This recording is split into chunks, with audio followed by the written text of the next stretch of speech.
Her parents backed her sister when she screamed she'd ruined their lives. She left. This morning, 14 calls. 1. The aroma of fresh bread had always been Maya Winter's alarm clock.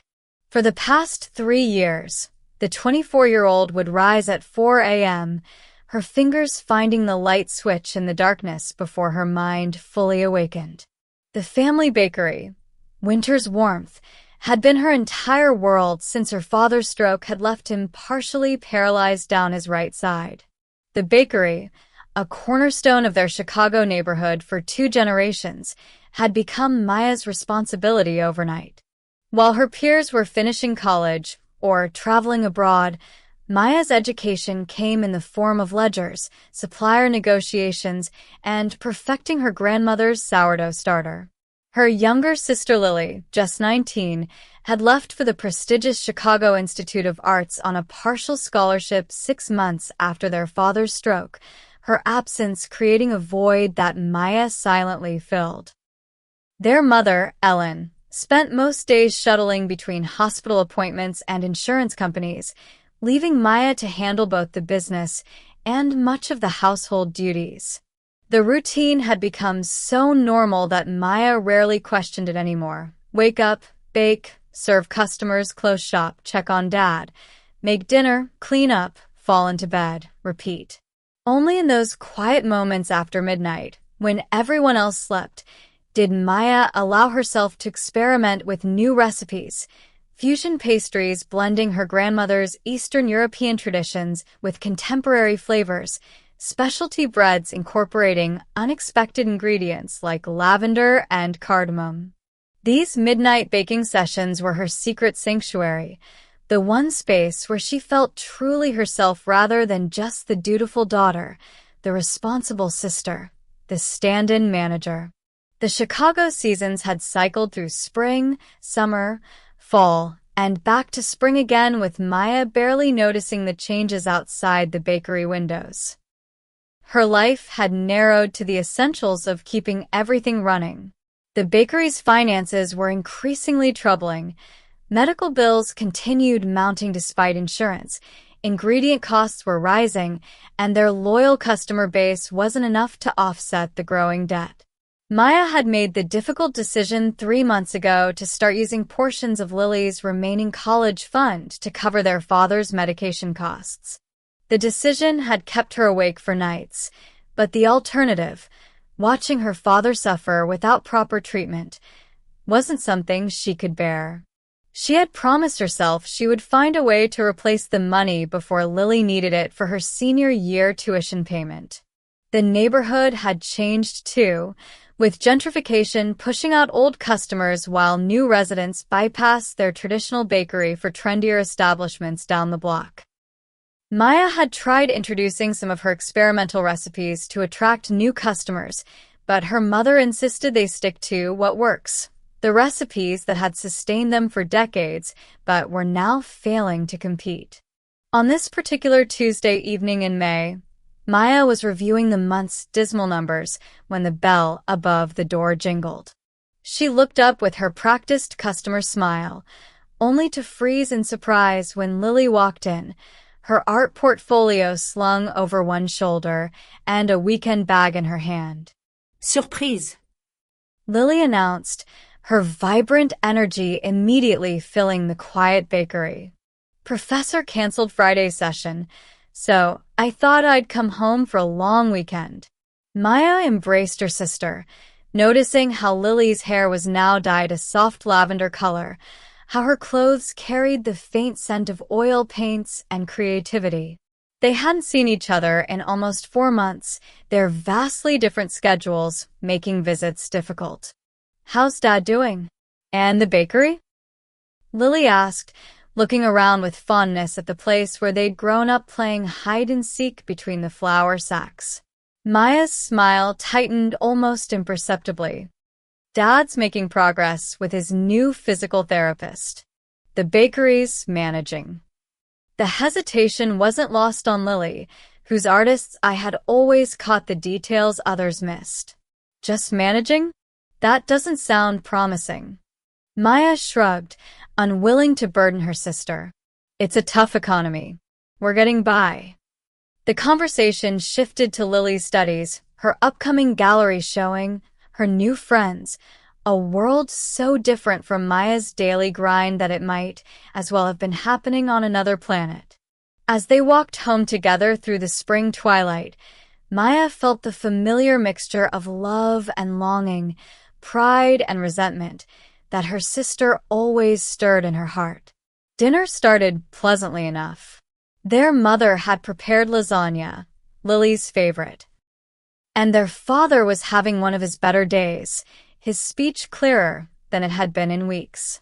For nearly an hour, they felt like the family they'd been before the stroke, before Maya's sacrificed dreams, before the weight of responsibility had bent her shoulders. The conversation drifted naturally to finances when Ellen mentioned needing to schedule another specialist appointment.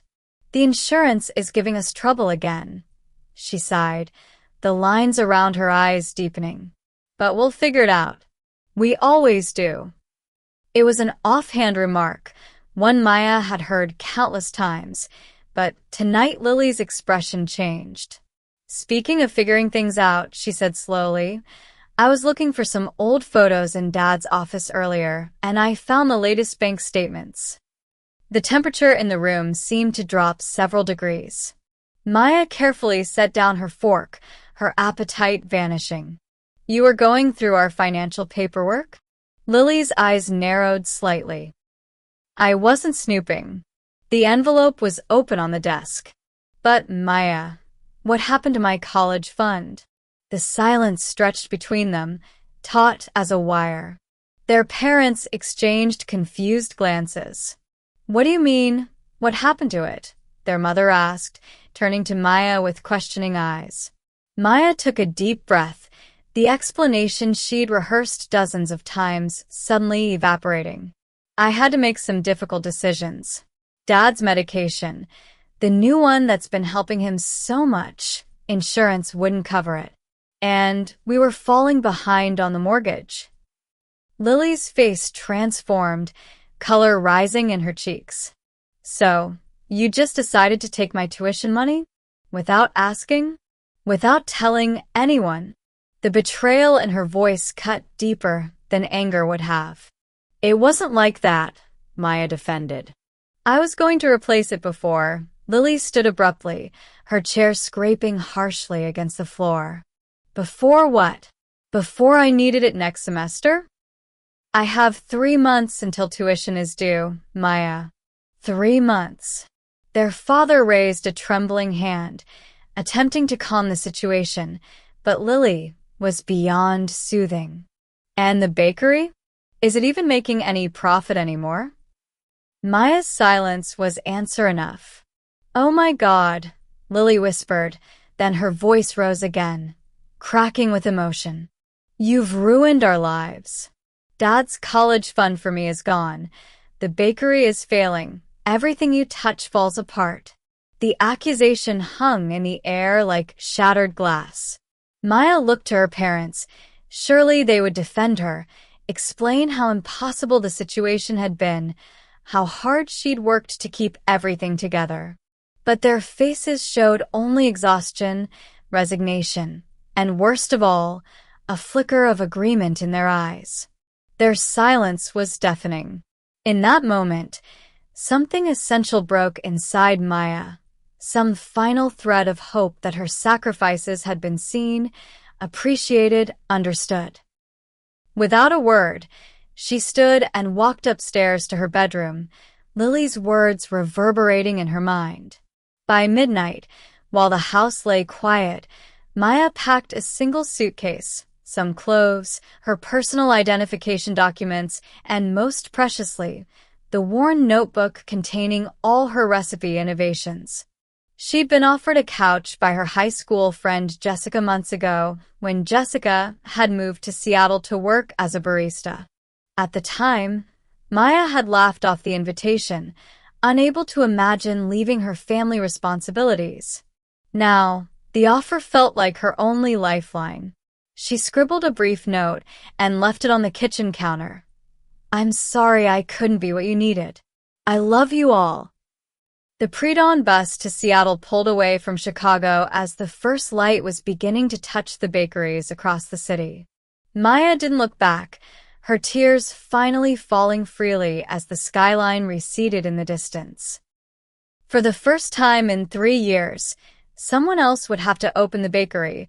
Someone else would have to check on her father's morning medication. Someone else would have to shoulder the burdens she'd carried alone. The guilt was almost overwhelming, but underneath it lay something Maya barely recognized: relief. As the miles stretched between her and everything she'd known, Maya fell into an exhausted sleep against the bus window, dreaming of bread that had time to rise properly, of hands unstained by constant work, of a life that might allow her to breathe again. 2. Seattle greeted Maya with persistent rain and indifferent crowds, a stark contrast to the close-knit Chicago neighborhood where everyone knew the baker's daughter. Jessica's apartment was a cramped studio in Capitol Hill, with barely enough space for the futon that became Maya's bed for those first uncertain weeks. But the anonymity of the city offered something Maya desperately needed: a chance to disappear into herself, to exist without the weight of others' expectations. The first month passed in a fog of guilt and sleep. Maya's body seemed to be making up for 3 years of exhaustion. Jessica, working double shifts at the trendy coffee shop downstairs, would often return to find Maya still curled on the futon, staring at her silent phone. No one had called. Not her mother, not her father, not Lily. The silence from home cut deeper than any angry words could have. It confirmed what Maya had feared in those quiet moments at the dinner table. They were better off without her. Maybe Lily had been right. Everything she touched did fall apart. The weight of this thought could have crushed her completely if not for Jessica's persistent practicality. "You need a job," she announced 1 month after Maya's arrival, dropping an application form onto the futon. "Café Lucille needs a morning baker. Hours are brutal, but the tips are decent, and the owner's not a total jerk." Maya stared at the application, her fingers tracing the edges of the paper. "I don't know if I can." Jessica sat beside her, uncharacteristically serious. "Look, I get that you're heartbroken. Your family sucks for how they treated you. But you can't hide forever, and my couch isn't getting any comfier." Maya managed a weak smile. "It's a terrible couch." Exactly. "So interview tomorrow. 10 a.m. I already told Lucille you'd be there." The routine of professional baking, something Maya could do with her eyes closed, became her lifeline. Café Lucille was nothing like the family bakery. It catered to Seattle's tech workers and tourists with artisanal coffees and Instagram-worthy pastries. But the owner, a 40-something woman with sleeve tattoos and a no-nonsense attitude, recognized Maya's skill immediately. "Your croissants are better than mine," she admitted grudgingly after Maya's first week. "Where'd you learn lamination technique like that?" Maya shrugged. "Family bakery. Plus a lot of YouTube tutorials at 2 a.m. Lucille raised an eyebrow but didn't press further, another blessing of this new life. No one here knew her history. No one asked about family holidays or childhood memories. She was just Maya, the quiet baker who arrived first and created magic with flour and butter. As spring warmed into summer, Maya gradually built a life that felt almost like her own. She found a tiny apartment she could afford on her baker's salary, a converted attic with slanted ceilings and a kitchen barely big enough for a half-size stove. But at night, after her shifts ended, she began to experiment again. The familiar rhythm of kneading dough, the alchemy of yeast and time, reconnected her to the only part of her old life she truly missed. Her notebook of recipes expanded as she incorporated influences from Seattle's diverse food scene, sourdough infused with local hops, pastries layered with Japanese flavors, breads that told the story of her evolving self. She made exactly one call home, 3 months after leaving. Her mother answered, her voice tight with an emotion Maya couldn't quite identify. The conversation lasted exactly 4 minutes and 17 seconds. Yes, they were managing. Yes, her father was stable. Yes, Lily had figured out her tuition situation. She'd taken out additional loans. No, the bakery wasn't doing well, but they were keeping it open. No, they didn't need anything from Maya. The unspoken message was clear. You left, we adjusted. The call ended with Maya's throat too constricted to say more than a whispered goodbye. She didn't call again. Instead, she poured herself into her work at Café Lucille, eventually earning enough trust from the owner to introduce a few of her own creations as weekend specials. To her surprise, customers responded enthusiastically, often selling out her limited batches before noon. You should be developing your own line, Lucille told her one day, watching as Maya boxed up the last of her cardamom rosewater morning buns. You've got something special, kid. The words sent an unexpected pang through Maya's chest. Praise for her creativity was something she'd never really received before. At home, she'd been valued for her reliability, her willingness to sacrifice, her ability to maintain, never for her innovation. The realization was both liberating and painful. Autumn arrived with cooling temperatures and earlier sunsets. Maya had been in Seattle for 6 months, half a year away from everything and everyone she'd known before. The sharp edges of her departure had begun to soften slightly.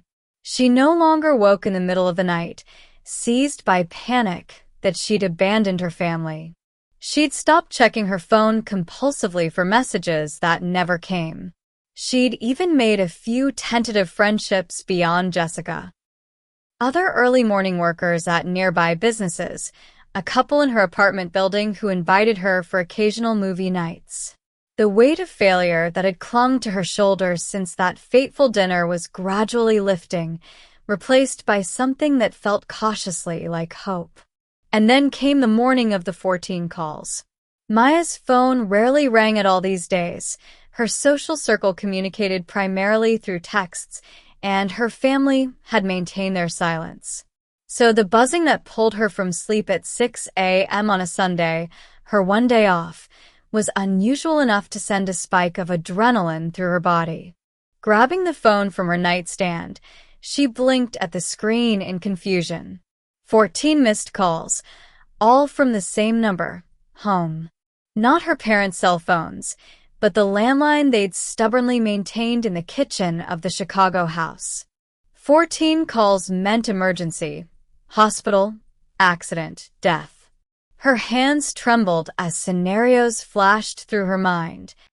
Her father having another stroke, her mother collapsed from exhaustion, some terrible accident befalling Lily. For 6 months, she believed their silence meant rejection, that they were better without her. But 14 desperate calls told a different story. Still, she hesitated, the memory of their silent agreement with Lily's accusation holding her back. The phone began buzzing again in her hand, the kitchen landline calling for the 15th time. Maya closed her eyes, took a deep breath, and answered. Hello. The voice on the other end wasn't what she expected. It wasn't her mother's practical tone, or her father's now halting speech. It was Lily. Thank God, her sister breathed. I was about to call the Seattle police for a wellness check. Maya's throat tightened. It's me, she finally whispered. What's happened? The pause on the other end of the line stretched just long enough for Maya to brace herself for catastrophic news. The bakery's going under, Lily said at last. Maya closed her eyes, processing the information. It wasn't unexpected. The business had been struggling for months before she left, but the finality of it still struck her like a physical blow. Generations of family history about to disappear. But that's not why I'm calling, Lily continued, her voice taking on an unusual hesitancy. I found your notebooks, all those recipes you were developing in secret. The specialty breads. The fusion pastries. Maya, they're brilliant. The words didn't immediately register. Maya had always kept those experiments private, never expecting anyone to discover them, much less appreciate them. She remained silent, remembering the late nights experimenting with recipes after everyone had gone to bed, her private dream while supporting everyone else's. I showed them to Chef Adani, my professor. He says they're revolutionary. He wants to meet you. The statement hung in the air between Seattle and Chicago, an impossible bridge forming through telephone wires. He wants to meet me? Maya repeated, unable to process what she was hearing. Yes. But more importantly, Lily's voice caught. Maya, I was wrong. We all were. The confession, so simple yet so enormous, broke something open inside Maya's chest. 6 months of suppressed emotions rose to the surface. The hurt of their silent betrayal, the fear of having truly ruined their lives as accused, the guilt of walking away, the grief of losing her identity as the family caretaker. You were wrong, she echoed, not a question but a statement needing confirmation. So wrong, Lily said, her voice cracking. After you left, everything fell apart anyway. Mom had to get a part-time job. Dad started helping with the bakery books from home. Turns out his brain needed the challenge for recovery. And me? I had to drop to part-time at school to help run the bakery. Turns out I'm a terrible baker. The small laugh that followed had an edge of hysteria. But Maya, struggling without you made us see what we'd done. How we'd taken you for granted. How we'd let you carry everything alone. Maya sank down onto her narrow bed, the Seattle morning light filtering through her window as Lily continued. Your notebook. I found it when we were cleaning out the upstairs storage room, trying to find things to sell. At first, I just thought it was old recipes, but then I started reading. The flavor combinations, the techniques, the innovations, it was like finding your diary, except instead of feelings, you'd poured your soul into food. The image struck Maya with its accuracy. Those late-night baking sessions had been her only form of self-expression, the only space where she'd allowed herself to want something beyond survival. I made some of them, Lily continued. Or tried to. They were difficult, but the ones that turned out?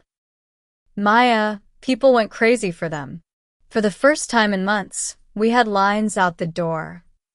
Maya closed her eyes, imagining strangers tasting her creations, experiencing the flavors she'd crafted in solitary midnight hours. Chef Adani says your approach to traditional Eastern European baking techniques with modern flavor profiles is uniquely marketable. He thinks we think it could save the bakery. But we need you. The admission, we need you, hung in the air between them. Not just for labor, not just for responsibility, but for her creativity, her vision, herself. I can't come back to what it was before, Maya said quietly, surprising herself with the boundary. 6 months ago, she would have packed immediately, rushing home to rescue her family once again. Zed the danger in that impulse. We don't want what it was before, Lily replied softly. We want something new, something we build together as equals. The words were exactly what Maya needed to hear, but trust, once broken, couldn't be instantly restored. I need time to think, she said finally. Of course, Lily agreed quickly. But Maya? We miss you. Not just your help. You. As Maya hung up the phone, the tiny Seattle apartment suddenly felt different. Not like an escape, but like a choice. For the first time in her life, her family was asking her to return not out of obligation, but for who she truly was. The realization was as terrifying as it was liberating. 3. The Chicago skyline looked both familiar and strange as Maya's return flight descended through late autumn clouds. 6 months and 3 weeks had passed since her pre-dawn departure. Nearly 7 months of building an independent life, of healing old wounds, of discovering her own worth beyond utility. The decision to return hadn't been made lightly. After Lily's call, Maya had spent weeks in careful negotiation with her family and with herself. There had been video calls with Chef Adani, who'd reviewed her recipes with professional enthusiasm rather than familial obligation. There had been late-night conversations with Lily that evolved from cautious to candid, rebuilding their sisterhood on more honest foundations. There had been stilted, emotional talks with her parents, uncovering years of unspoken assumptions and expectations. And throughout it all, Maya had maintained her boundaries. She would return not as the family savior, but as an equal partner in whatever they built together. Lucille had been surprisingly supportive when Maya gave notice. "I always knew you were passing through," she'd said, helping Maya box up her few possessions. "Talent like yours needs its own showcase." The goodbye had been bittersweet. Seattle had given Maya something precious. The knowledge that she could survive, even thrive, on her own terms. Jessica had hugged her fiercely at the airport. "Remember who you became here," she'd whispered. "Don't let them make you small again." Now, as the plane touched down, Maya touched the notebook in her bag, her recipes, her vision, the foundation of whatever would come next. Lily was waiting at arrivals, holding a handmade sign that read, "Welcome home, Maya, the actually talented baker." The self-deprecating humor was new, as was the genuine smile that lit up her sister's face. The drive from O'Hare to their neighborhood was filled with updates: her father's improved mobility, her mother's part-time job that she decided to keep because, "Turns out I like having colleagues who aren't related to me," the neighborhood changes that had occurred in Maya's absence. What Lily didn't mention, Maya noticed, was the bakery itself, until they turned onto their street and Maya saw it, or rather, didn't see it. Where winter's warmth had stood for 2 generations was now an empty storefront, windows papered over, the familiar sign removed. "You really did close it," Maya murmured, a complicated mixture of grief and relief washing over her. Lily nodded, following her gaze. 2 months ago. It wasn't just the finances. The building needs major repairs we couldn't afford. But she grinned suddenly, pulling the car farther down the block. "We found something better." 3 storefronts down, in what had previously been a struggling bookstore, was a new space being renovated. No signage had been installed yet, but through the large windows, Maya could see freshly painted walls, new flooring being installed, and the gleaming stainless steel of professional baking equipment being positioned. "What is this?" Maya asked, though something in her already knew. "This," Lily said proudly, "is the future location of Second Rising. If you want it to be." The name, so perfect in its symbolism, brought unexpected tears to Maya's eyes. A second chance, a fresh start, dough rising again after being knocked down. Chef Adani has connections with restaurant investors, Lily explained as they sat in the parked car.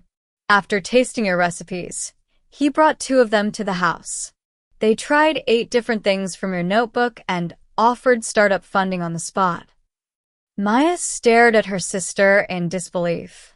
"Investors wanted my recipes? But they're just experiments." Lily shook her head firmly. "They're innovations. The fusion of traditional techniques with unexpected flavors, the attention to both visual presentation and taste complexity. Maya, what you created in those midnight sessions was art."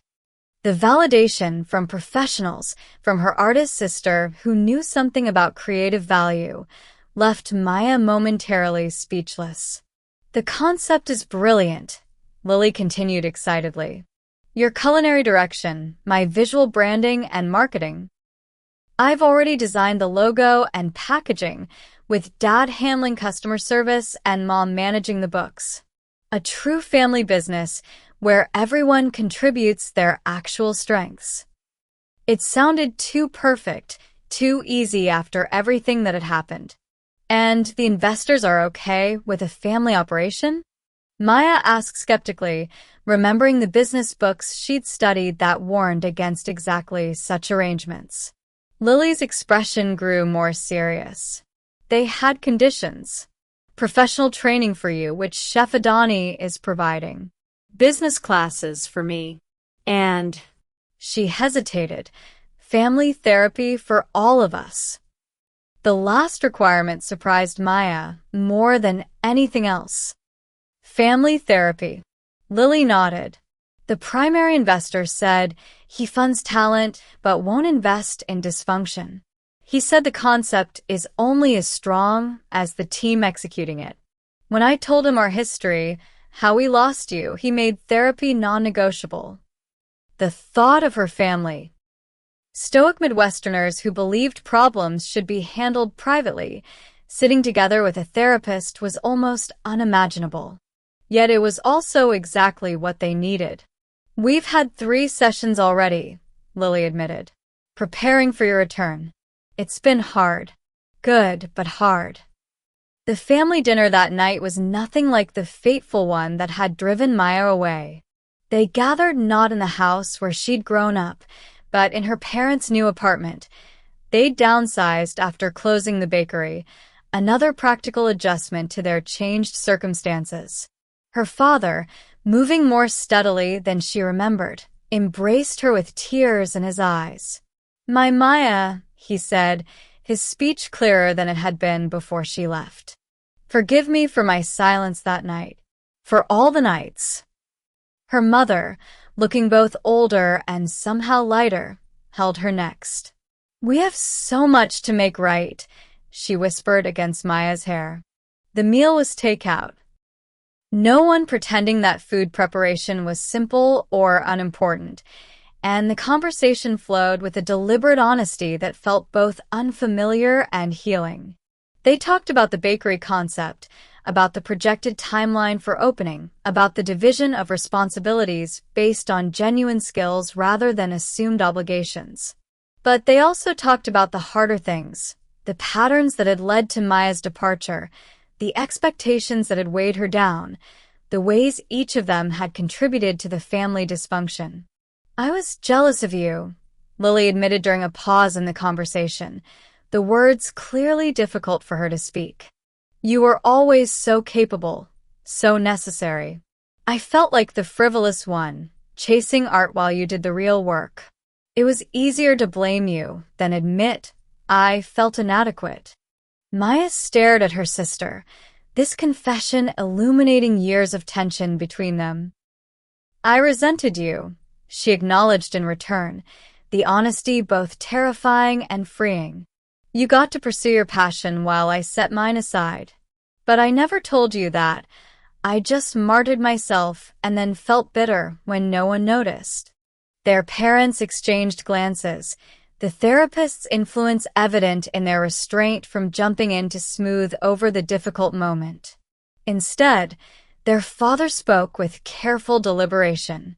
"We taught you both those patterns. Ellen and I," he reached for their mother's hand. "We never learned to communicate honestly in our own marriage.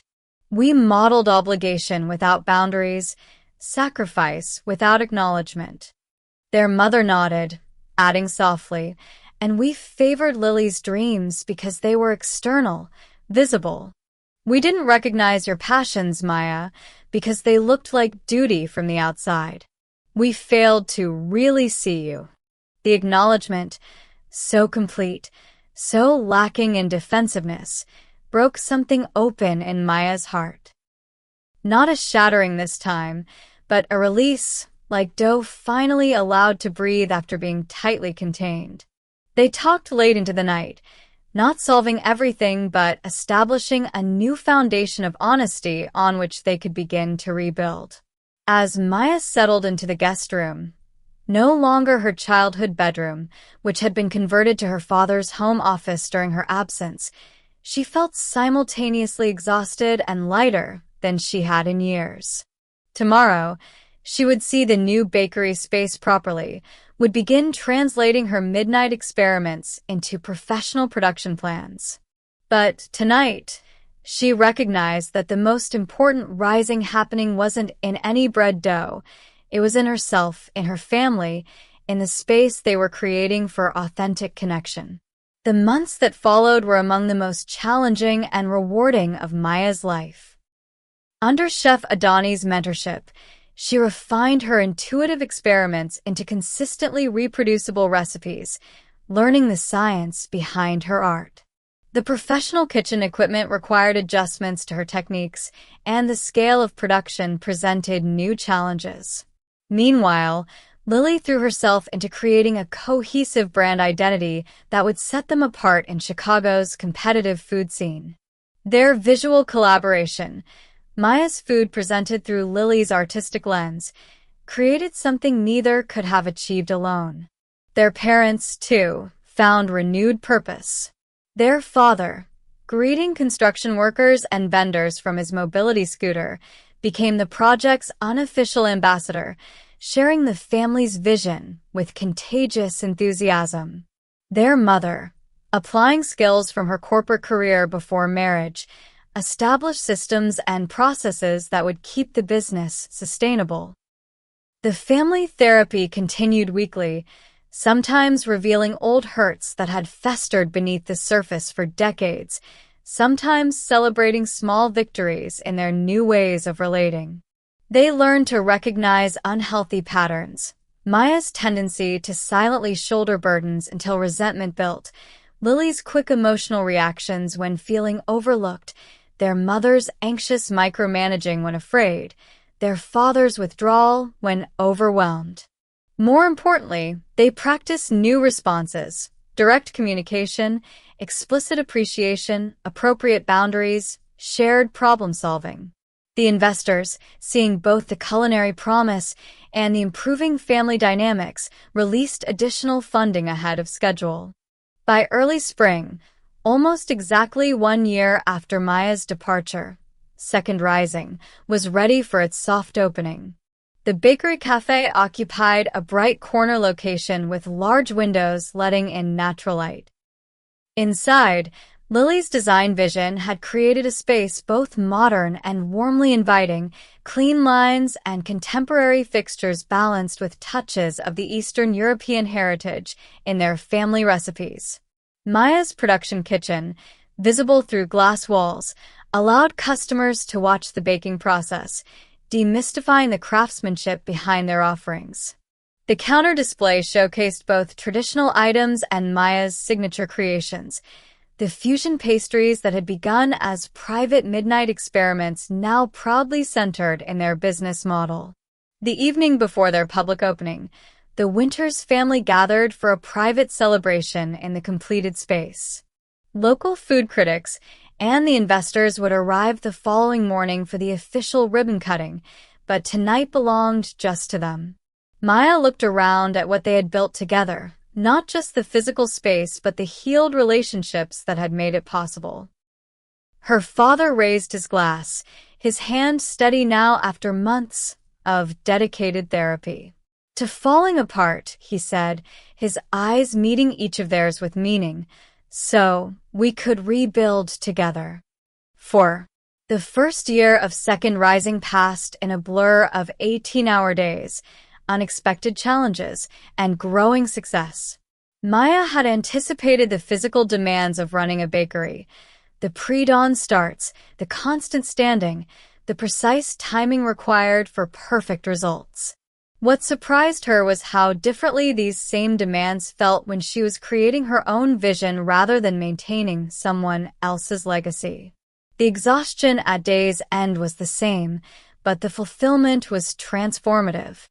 The bakery quickly developed a loyal following, with lines forming before opening for Maya's signature cardamom rosewater morning buns and Lithuanian-Japanese fusion pastries. Food bloggers discovered them within weeks, their Instagram-worthy creations, expertly photographed by Lily, generating social media buzz that traditional advertising could never have achieved. By the third month, they'd been featured in Chicago Magazine's Best New Bakeries list, the reviewers specifically praising the bold flavor combinations that somehow evoke both innovation and nostalgia simultaneously. When Chef Adani brought a group of culinary students for a tour, Maya overheard him telling them, "This is the future of heritage baking, honoring traditions while fearlessly evolving them." The validation from her mentor brought tears to her eyes, tears her former self would have hidden, but that she now allowed herself to feel without shame. Not everything went smoothly, of course. The coffee supplier they'd carefully selected went out of business 2 months after opening, forcing a last-minute scramble for replacement beans that would complement their baked goods. An unusually hot summer challenged their kitchen cooling systems, requiring expensive emergency repairs that strained their budget. Most significantly, their father suffered a minor health setback in the fall, a sobering reminder of the vulnerabilities that had initiated their family's original crisis. But this time, they faced these challenges differently. Instead of Maya silently absorbing the stress, they held emergency family meetings, distributing responsibilities according to capacity rather than assumed roles. When their father needed additional care, they hired temporary help for the bakery rather than expecting family members to work impossible hours.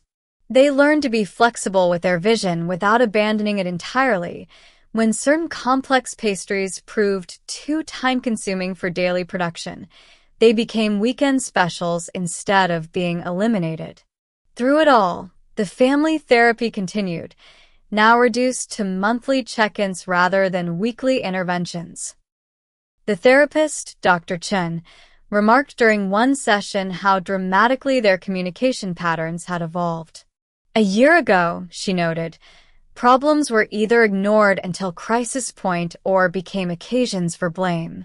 Now you're problem-solving collaboratively. That's remarkable progress." As they approached the 1-year anniversary of the bakery's opening and the 2-year mark since Maya's departure and return, Lily proposed they create something special to commemorate the milestone. "Not just a promotion," she explained during their weekly planning meeting, "but something that tells our story." Maya was skeptical at first. "Customers come for the food, not for family drama," she pointed out, still sometimes uncomfortable with vulnerability beyond their therapeutic setting. But their father, who developed an unexpected talent for customer relations, disagreed. "People connect to stories," he insisted. "They taste the difference in food made with purpose." They compromised on a subtle approach, a special anniversary collection featuring 7 pastries, each representing a different phase of their journey. The Midnight Inspiration was a dark chocolate creation based on Maya's first successful late-night experiment. The Seattle Sojourn incorporated coffee and regional ingredients from the Pacific Northwest. The Homecoming featured honey from a local Chicago apiary, symbolizing the sweetness of reconciliation. Most powerfully, the centerpiece was the 14th Call, an elaborate bread crown with 14 distinct flavors that harmonized when eaten together. Lily designed special packaging that included brief stories behind each item, careful to share their journey without exploiting it for marketing purposes. The anniversary collection sold out within hours of release, with customers clamoring for it to become a permanent offering. More importantly, it sparked conversations among the Winters themselves about how far they'd come. The Sunday evening after their anniversary celebration, the family gathered for their now traditional meal in the bakery's kitchen after closing hours. These dinners had become sacred time, no business discussion allowed, just family connecting as family.